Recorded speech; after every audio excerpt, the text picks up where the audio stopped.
नमस्कार, पहाड़ समाचार देख रहे हैं आप और मैं हूं आप सबके साथ रंजना रावत। बुलेटिन की शुरुआत बड़ी खबर के साथ करेंगे और खबर रुड़की से। आपको बताते चले कि हरिद्वार से कल से शुरू होगी भारत जोड़ो यात्रा। पूर्व सीएम हरीश रावत ने इसे लेकर जानकारी साझा की है, तो बड़ी जानकारी आपको देते चले। हरिद्वार से कल से शुरू होगी भारत जोड़ो यात्रा।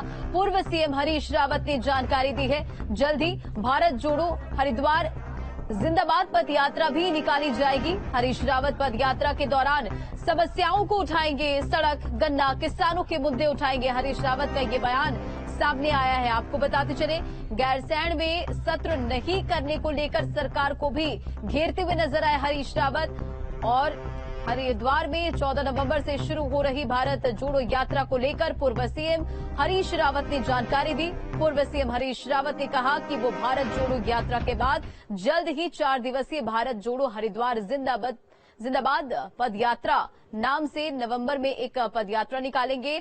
और हरीश रावत पद यात्रा के दौरान जिले की समस्याओं को उठाएंगे, जिसमें सड़क, गन्ना, किसानों का मुद्दा और विकास प्राधिकरण में मिल रही शिकायतों को लेकर पद यात्रा निकाली जाएगी। वहीं हरीश रावत ने गैरसैंण में सत्र नहीं कराने को लेकर भी सरकार को घेरा है। से कर रही है, मैंने सब लोगों से अपील की है कि उसमें सम्मिलित हों और मैं भी नवंबर में 4 दिन उधर हेड़ी से जो है पदयात्रा करूंगा। और दो मुद्दे और जो मैंने उठाए हैं यहाँ, एक तो गन्ने का खरीद मूल्य सरकार ने अभी घोषित नहीं किया है और पिराई सत्र प्रारंभ हो चुका है। इस अनिश्चय को समाप्त करें और जिस तरीके से इस बार केंद्र सरकार ने कुछ मूल्य बढ़ाया है और देश और दुनिया में चीनी की मांग बढ़ी है, उसका लाभ उत्तराखंड के किसानों को भी मिलना चाहिए और इसके मूल्य को 400 के करीब नहीं लाएं। ये दूसरी बात, यहाँ की जो आंतरिक सड़कें हैं वो बिल्कुल ध्वस्त पड़ी हुई हैं।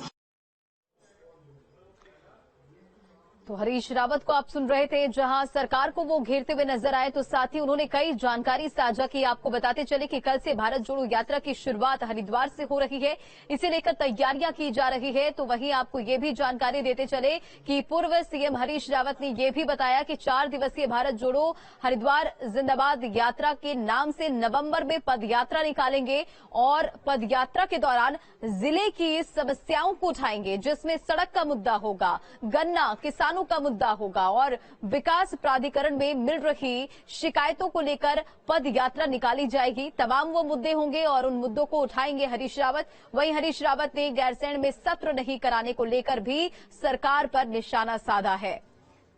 तो हरीश रावत पद यात्रा निकालेंगे, कानून व्यवस्था को लेकर भी वो सवाल उठाएंगे। चलिए खबरों में बढ़ेंगे आगे बात पिथौरागढ़ की। पिथौरागढ़ दौरे पर सीएम धामी और सीएम धामी ने आज दौरे के दौरान कई योजनाओं का शिलान्यास और उद्घाटन किया है। तो आज दूसरा दिन था सीएम धामी का पिथौरागढ़ दौरे को लेकर और कई कार्यक्रमों में शामिल हुए मुख्यमंत्री। तो सीएम धामी के पिथौरागढ़ दौरे के दौरान कई योजनाओं का शिलान्यास हुआ, उद्घाटन हुआ। वहीं आपको ये भी जानकारी देते चले कि कई कार्यक्रम में मुख्यमंत्री पुष्कर सिंह धामी शामिल हुए। तो पिथौरागढ़ वासियों को कई सौगात भी सीएम धामी ने दी है। तो सीएम धामी का आज दौरे का दूसरा दिन और इस बीच कई तस्वीरें भी निकलकर सामने आई है। देखिए तस्वीर, जहां योजनाओं का शिलान्यास करते हुए धामी नजर आए। मुख्यमंत्री धामी के पिथौरागढ़ दौरे की अब आपको 2 तस्वीर हम दिखाते हैं। दौरे के दूसरे दिन मॉर्निंग वॉक पर सीएम धामी निकले और दुकान पर चाय पीते हुए नजर आए। तो दूसरी तस्वीर भी आपको दिखाएंगे कि किस तरह से पिथौरागढ़ में जहां सीएम धामी ने स्कूली बच्चों से बातचीत की। और ये 2 तस्वीर आपके सामने पिथौरागढ़ दौरे के दौरान सीएम धामी की ये तस्वीर, जहां सुबह मॉर्निंग वॉक पर निकले थे और इस दौरान एक चाय की दुकान में धामी को आप देख सकते हैं कि किस तरह से वो बातचीत करते हुए और वहां पर चाय पीते हुए नजर आए। तो वहीं दूसरी तस्वीर देखिए निकलकर सामने आई है, बच्चों से मुलाकात की, बातचीत की। बताते चले कि ये सभी बच्चे पिकनिक में जा रहे थे और इसी बीच सीएम धामी ने बच्चों से बातचीत की, मुलाकात की और बच्चे भी काफी उत्साहित नजर आए सीएम धामी से मिलकर, बातचीत करके। तो ये 2 तस्वीरें पिथौरागढ़ दौरे के दौरान की। आपको बताते चले कि कई सौगात जो है पिथौरागढ़ वासियों को सीएम धामी ने दी है और इस बीच कई योजनाओं का शिलान्यास उद्घाटन भी सीएम धामी ने किया है। तो वही अलग अलग तस्वीरें भी सीएम धामी की नजर आई और ये 2 तस्वीरों पर आप नजर डालिए।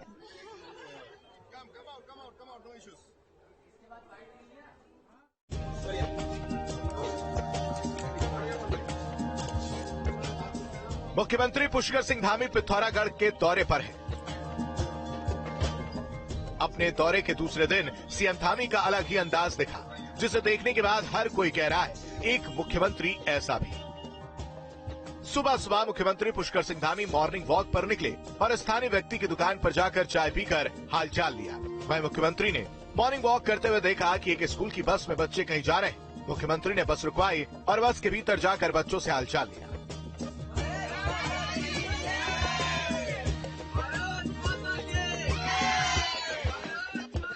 अपने बीच मुख्यमंत्री को पाकर बच्चे खासा खुश नजर आए। ये बच्चे रविवार के दिन किसी पिकनिक टूर पर जा रहे थे।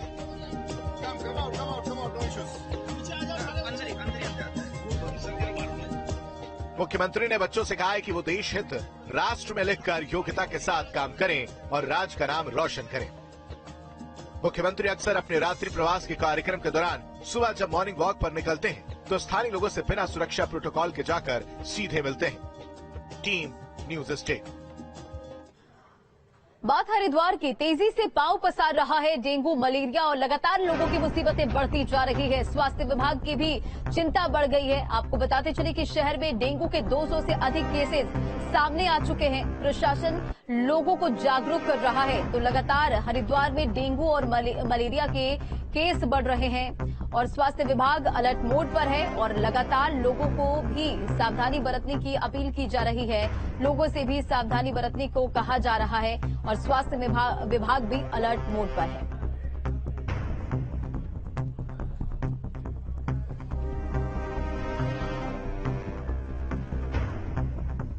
हरिद्वार में डेंगू और मलेरिया के केस लगातार सामने आ रहे हैं। आपको बताते चले कि इस जिले में अब तक 200 से ज्यादा केसेस सामने आ चुके हैं। तो सावधानी बरतने की अपील भी की जा रही है। धर्मनगरी हरिद्वार में डेंगू और मलेरिया तेजी से अपने पैर पसार रहा है। यहाँ हर रोज बड़ी संख्या में डेंगू मलेरिया के मरीजों की संख्या में बढ़ोतरी हो रही है। शहरी क्षेत्र के साथ साथ ग्रामीण क्षेत्रों में भी डेंगू और मलेरिया ने अपने प्रकोप दिखा दिया है। हाँ, ये सही है कि इस बार डेंगू का स्वरूप कुछ बदला हुआ था और इस बार जो लोग भी डेंगू से पीड़ित हुए उनको ठीक होने में 10 से 15 दिन लग रहे हैं और शरीर में दर्द होना, कमजोरी महसूस होना, ये काफी कॉम्प्लिकेशंस आ रहे हैं। लेकिन जहां जहां पर भी हम लोगों को इसकी जानकारी प्राप्त होती है वहां पर बड़े पैमाने पर एक सर्च अभियान भी हम लोग चलाते हैं। छिड़काव कराया जाता है, वहां के लोगों का मास लेवल पर ब्लड टेस्ट भी कराया जाता है। हरिद्वार स्वास्थ्य विभाग द्वारा इसकी रोकथाम के लिए कार्य किए जा रहे हैं। स्वास्थ्य विभाग ने लोगों से भी डेंगू और मलेरिया को बढ़ने से रोकने के लिए सावधानी बरतने की अपील की है। Team news state. रुद्रपुर के खेड़ा कॉलोनी में 2 पक्षों में हुए विवाद में एक पक्ष ने दूसरे पक्ष पर फायरिंग कर दी। कुछ दिन पहले एक पक्ष के द्वारा दूसरे पक्ष को विवाद के बाद देख लेने की धमकी दी गई थी और आज दोनों पक्ष आमने सामने आ गए। एक पक्ष के द्वारा फायरिंग कर दी गई जिसमें एक नाबालिग गंभीर रूप से घायल हो गया है। सूचना पर पुलिस पहुंची और आरोपियों की जल्द गिरफ्तारी की बात कहती हुई नजर आए।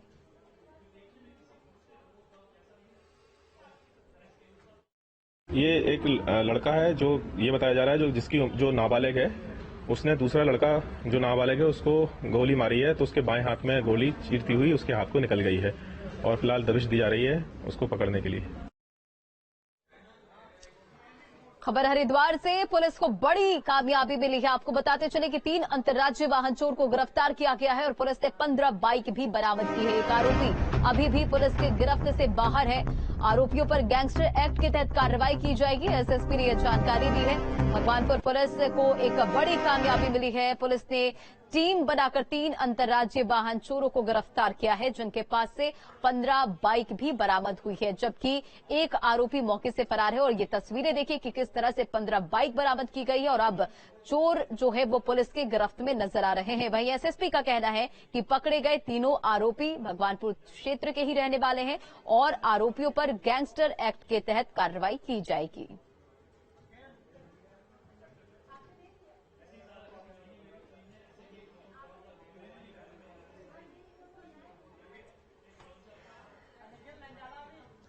और खबर उधम सिंह नगर से, जहां पुलिस के हत्थे चढ़ा तस्कर 2 किलो चरस के साथ गिरफ्तार किया गया है। पहाड़ से लाकर शहर में सप्लाई करता था।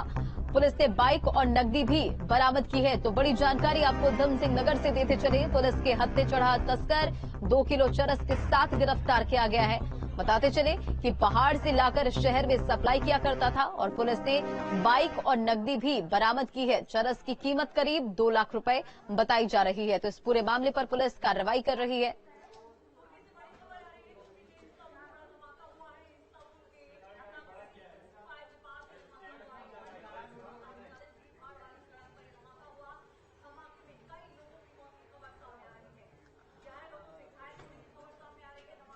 उधम सिंह नगर के गदरपुर थाना पुलिस को बड़ी सफलता मिली है। वाहन चोरी मामले को लेकर खुलासा करते हुए पुलिस ने 2 शातिर चोरों को गिरफ्तार किया है। वाहन चेकिंग के दौरान पुलिस ने आरोपियों की धरपकड़ की और आरोपियों के पास से पुलिस ने चोरी की 4 बाइक भी बरामद की है।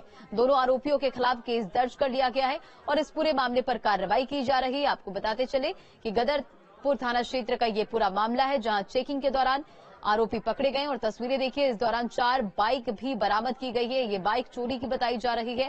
फिलहाल चोरों को पुलिस ने गिरफ्तार कर लिया है, जेल भेज दिया गया है और इस पूरे मामले पर कार्रवाई की जा रही है। तो उधम सिंह चोरी की काफी शिकायतें भी आई थी और हमारे थाने में अभियोग भी पंजीकृत किए गए थे, जिसमें हमारे थाना अध्यक्ष के द्वारा जो है थाने स्तर से एक टीम गठित की गई, जो गोपनीय तौर पर इन लोगों की जो है सुरागरशी करते रहे। निशानदेही पर जहां पर इन लोगों ने बताया था भागड़ा पुल के नीचे जो है हमने इनको छुपा करके रखा है, तो वहां पर गए और मौके से जो है 4 बाइकें जो बरामद हुई हैं। और खबर रामनगर से, कोतवाली पुलिस ने स्मैक तस्कर को गिरफ्तार किया है और गिरफ्तार किए गए तस्कर के पास से 11 ग्राम से अधिक स्मैक बरामद किया गया है। बरामद की गई स्मैक की कीमत 1 लाख रुपए बताई जा रही है। पुलिस ने कार्रवाई करते हुए आरोपियों को जेल भेज दिया और देखिए तस्वीर, जहां अब पुलिस के गिरफ्त में ये आरोपी और इस पूरे मामले को लेकर पुलिस जांच कर रही है। तो 11 ग्राम स्मैक, जिसकी कीमत 1 लाख रुपए बताई जा रही है। एसएसपी साहब के निर्देशन में हमारे द्वारा लगातार नशे के विरुद्ध अभियान किया जा रहा है। इसमें इसी क्रम में हमारे द्वारा आज भी एक व्यक्ति निसार को 11.36 ग्राम स्मैक के साथ गिरफ्तार किया गया है, जो पिछले काफी समय से यहाँ स्मैक के कारोबार में लिप्त था। और इसके अन्य साथियों के बारे में और ये कहाँ से स्मैक लाया है, सारी जानकारी कर हमारे द्वारा आगे भी अभियान जारी रखेगा। और इधर हरिद्वार के औद्योगिक इलाके सिडकुल बनी एक फैक्ट्री में आग लग गई और ये हादसा एलईडी बल्ब बनाने वाली एक फैक्ट्री के अंदर हुआ है, जहां टेस्टिंग सेक्शन में अचानक से आग लग गई। आग लगने के बाद अफरा तफरी का माहौल रहा और देखते ही देखते आग ने विकराल रूप धारण कर लिया। देखिए तस्वीरें भी निकलकर सामने आई कि किस तरह से बिल्डिंग की जो खिड़कियां हैं उससे धुएं का गुब्बार निकल रहा है। आपको बताते चले कि पूरे प्लांट में ये आग फैल गई। वहीं हादसे की खबर मिलने के बाद दमकल विभाग की 4 गाड़ियां मौके पर पहुंची और करीब 1.5 घंटे की कड़ी मशक्कत के बाद इस आग पर काबू पाया जा सका। गनीमत रही कि हादसे में कोई जान हानि नहीं हुई है।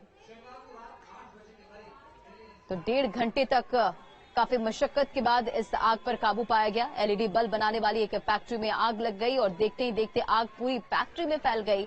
सिडकुल इलाके में ये फैक्ट्री बनी थी, जहां पर ये दर्दनाक और भीषण हादसा हुआ है। आपको ये जानकारी देते चले कि इस हादसे में कोई जनहानि नहीं हुई है, लेकिन फिर भी तस्वीरें देखिए कि किस तरह से पूरे बिल्डिंग में ये आग फैल गई। हालांकि काफी मशक्कत के बाद फायर ब्रिगेड की टीम ने इस आग पर काबू पा लिया है। तस्वीरें देखिए कि किस तरह से जो काले धुएं का गुब्बार है वो खिड़कियों से निकलता हुआ नजर आ रहा है। अफरा तफरी का माहौल रहा। आनन फानन के बाद इस आग पर काबू पाया गया। ऋषिकेश व्यापार मंडल की शिकायत पर पुलिस ने 3 आईटीआई एक्टिविस्ट के विरुद्ध संगीन धाराओं के मुकदमे दर्ज किए हैं और पुलिस मामले की जांच में जुटी हुई है। वहीं पुलिस का दावा है कि जल्द ही जांच पूरी कर मामले में अग्रिम कार्रवाई की जाएगी। तीनों लोगों ने कोतवाली में प्रदर्शन किया था और अब इस पूरे मामले को लेकर कार्रवाई की जा रही है। 3 आरटीआई एक्टिविस्ट पर मुकदमा दर्ज कर लिया गया है। व्यापारियों की तहरीर पर आपको बताते चले कि ये केस जो है वो दर्ज किया गया है। एक्टिविस्ट पर ब्लैकमेल करने का आरोप लगा है और कोतवाली में प्रदर्शन करने का आरोप है और इन सभी मामलों को लेकर कार्रवाई की जा रही है। अपने तरह जांच कराई। जांच कराने में कहीं कुछ तथ्य पुलिस को मिले, हमने भी कुछ तथ्य दिए जिससे पुलिस भी संतुष्ट हुई कि यह कार्रवाई बनती है, तब जाके एफआईआर कल दर्ज हुई है। और अब मुझे पूर्ण विश्वास है कि पुलिस की कार्रवाई देखते हुए, गति देखते हुए शीघ्र अतिशीघ्र इन लोगों की गिरफ्तारी भी होगी और मुझे न्याय मिलेगा।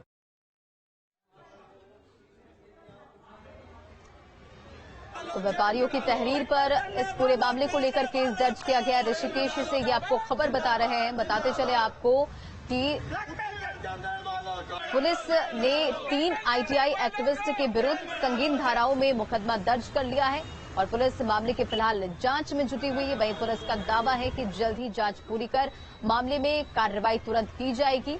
तीनों लोगों ने कोतवाली में प्रदर्शन किया था, साथ ही धोखाधड़ी का आरोप लगा था। 3 आरटीआई एक्टिविस्ट पर मुकदमा दर्ज हुआ है और देखिए तस्वीरें कि किस तरह से प्रदर्शन करते हुए लोग नजर आए। व्यापारियों की तहरीर पर यह केस 3 एक्टिविस्ट पर दर्ज किया गया है और ये भी जानकारी आपको देते चली। कोतवाली में प्रदर्शन करने का आरोप लगा, एक्टिविस्ट पर ब्लैकमेल करने का आरोप लगा और अब इस पूरे मामले को लेकर कार्रवाई की जा रही है।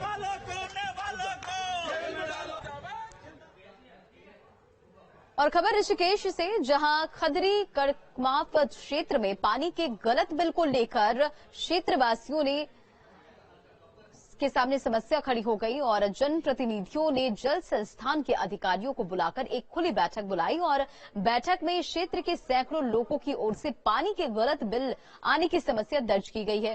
बैठक के बाद भी कोई स्थायी समाधान नहीं मिलने पर जनप्रतिनिधि ने सीएम हेल्पलाइन में शिकायतें दर्ज की है, जिसके बाद प्रथम चरण में अप्रैल और मई 2 महीने का बिल फ्लैट रेट पर देने का निर्णय संस्थान की ओर से आया है, जिससे लोगों को कहीं न कहीं राहत मिलने वाली है। तो इस आदेश के बाद लोगों को थोड़ी राहत मिलती हुई नजर आएगी। सीएम पोर्टल पर दर्ज कराई गई थी शिकायत। भविष्य में अगर फिर इतना ही बिल आए तो हम किसके पास जाएंगे? क्योंकि आज ये कह रहे हैं, सीएम हेल्पलाइन से में फोन आता है, ये कहते हैं कि आप सहमत है या असहमत है। तो हमने ये सहमत असहमत वाली इसमें कहानी नहीं है। अगर सहमत अगर हो जाते हैं तो हमारी जो फाइल है वो खत्म हो जाती है, स्वतः ही खत्म हो जाएगी। 17,000 मेरा बिल है, कम से कम जल विभाग वो चेक करे भी क्या दिक्कत है, क्या परेशानी है, क्या उसमें दिक्कत आ रही है। लेकिन जल विभाग कम से कम इसमें शुद्ध बिल ले रहा है ना अपनी। जुलाई के मई जो अप्रैल मई के इन्होंने बिल दिए थे, तो अभी जुलाई में हमारे यहाँ पंचायत घर में एक बहुत बड़ी जनसभा हुई थी, जिसमें जो इनके जेई भी आए थे और हमने उसमें बहुत तगड़ा विरोध सभी ग्रामीणों ने किया था कि भाई आपने बिल जो है ना आप शनाब दिए हैं और जो उपभोक्ता उन बिलों को वहन नहीं कर पा रहे हैं। तो उनको हमने कहा था हम जब तक ये बिल सही नहीं होते हैं तब तक हम जो है बिल जमा नहीं करेंगे। सीएम हेल्पलाइन में हमने जो कंप्लेंट दर्ज कराई थी, उस सीएम हेल्पलाइन से हमें फायदा हुआ है और आज हमें लिखित में एक कागज सीएम हेल्पलाइन से मिला है। इसके लिए हम माननीय मुख्यमंत्री जी का भी आभार व्यक्त करना चाहते हैं। और खबर ऋषिकेश से, जहां सड़क जाम करने के मामले में 3 लोगों के विरुद्ध नामजद और 50 से 60 अज्ञात लोगों के खिलाफ मुकदमा दर्ज किया गया है। पुलिस अज्ञात लोगों की पहचान करने में जुटी हुई है और पुलिस का दावा है कि जल्द ही मामले में आरोपियों की गिरफ्तारी भी की जाएगी। 8 नवंबर को श्यामपुर पुलिस चौकी के पास पूर्व भाजपा नेत्री उषा चौहान ने से मारपीट करने का आरोप लगाते हुए भीड़ ने हाईवे पर जाम लगा दिया था और अब इस पूरे मामले पर कार्रवाई की जा रही है। 3 नामजद 40 से 50 अज्ञात पर केस दर्ज किया गया है। देखिए किस तरह से पुलिस और लोगों के बीच झड़प होती हुई नजर आ रही है। इस पूरे मामले को लेकर लोगों में नाराजगी है। पुलिस का दावा है कि जल्द ही इस पूरे मामले को लेकर आरोपियों की गिरफ्तारी की जाएगी। आपको बताते चले कि 8 नवंबर को श्यामपुर पुलिस चौकी के पास पूर्व भाजपा नेत्री उषा चौहान से मारपीट करने का आरोप लगाते हुए भीड़ ने हाईवे पर जाम लगा दिया था।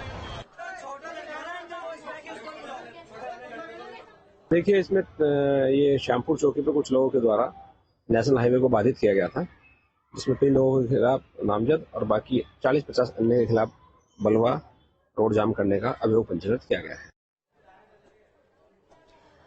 रामनगर के ढिकुली में नई शिक्षा नीति को लेकर कार्यशाला का आयोजन किया गया। कार्यशाला में देश के सीबीएसई मान्यता प्राप्त 200 से अधिक स्कूलों ने भाग लिया। कार्यक्रम में वन निगम अध्यक्ष कैलाश गहतोड़ी ने नई शिक्षा नीति को लेकर चर्चा की। उन्होंने कहा कि स्कूलों का सुझाव मील का पत्थर साबित होगा और सरकार जल्द ही नई शिक्षा नीति लागू करने वाली है, जिसे देखते हुए ढिकुली में नई शिक्षा नीति को लेकर कार्यशाला का आयोजन किया गया। आज तक परंपरागत शिक्षा नीति चल रही थी, आज बहुत अच्छी नीति आई हुई है और उसको किस तरीके से अच्छे से लागू करें, उसमें हिंदुस्तान के सारे विद्वान लोग यहाँ पर इकट्ठा हुए हैं और वास्तव में जो ज़रूरत है आज स्किल की, कल के नए भारत के निर्माण के लिए, वो एजुकेशन पॉलिसी आज लागू होने जा रही है। पत्रकारों की संस्था NUJ-I अमर शहीद वरिष्ठ पत्रकार आचार्य गणेश शंकर विद्यार्थी की जयंती को एक पखवाड़े के रूप में मना रही है। हरिद्वार में निःशुल्क नेत्र जांच और प्रशिक्षण शिविर का आयोजन किया गया। कनखल स्थित नेत्रधाम हॉस्पिटल में आयोजित शिविर का हरिद्वार के सिटी मजिस्ट्रेट अवधेश कुमार सिंह ने फीता काटकर उद्घाटन किया। इस दौरान सिटी मजिस्ट्रेट अवधेश कुमार सिंह ने शिविर लगाने वाले आयोजकों को शुभकामनाएं भी दी। जो national union of journalist India द्वारा आप लोगों द्वारा आयोजित ये नेत्र चिकित्सा शिविर निःशुल्क है, जो लगाया गया है डॉक्टर गोयल साहब के यहाँ, बड़ा ही सराहनीय प्रयास है। और इसमें तरह तरह के जो नेत्र के रोगी आते हैं, वो चाहे मोतियाबिंद हो या फिर ग्लाकोमा हो या विभिन्न प्रकार के रोग होते हैं, तो उनकी निःशुल्क जांच हो जाएगी। तो मैं कहूँगा कि ये बहुत ही सराहनीय प्रयास है और इस तरह का प्रयास आगे भी आप लोगों का जारी रहेगा तो बहुत अच्छा है। आई फैसिलिटीज इंडिया में ऐसा बहुत पुअर हैं, तो ये जो आई कैंप्स लगाए जाते हैं वो इसलिए लगाए जाते हैं कि लोगों के रूटीन जो आई चेकअप्स हैं वो पॉसिबल होते हैं। काफ़ी सारी डिजीज होती हैं जो आई की, जो कि जब सामने आती है, जब कंप्लीट विजन लॉस हो जाता है, उस टाइम पे पेशेंट्स जब आते हैं तो हमारे हाथ में बहुत कुछ होता नहीं है कई बार करने के लिए, बट ये सब चीज़ें अगर पहले पिकअप हो जाती हैं तो उसमें विजन भी सेव हो जाता है और रिजल्ट भी अच्छे होते हैं। खबरों का सिलसिला जारी, रुकेंगे छोटे से ब्रेक के लिए, बने रहे आप।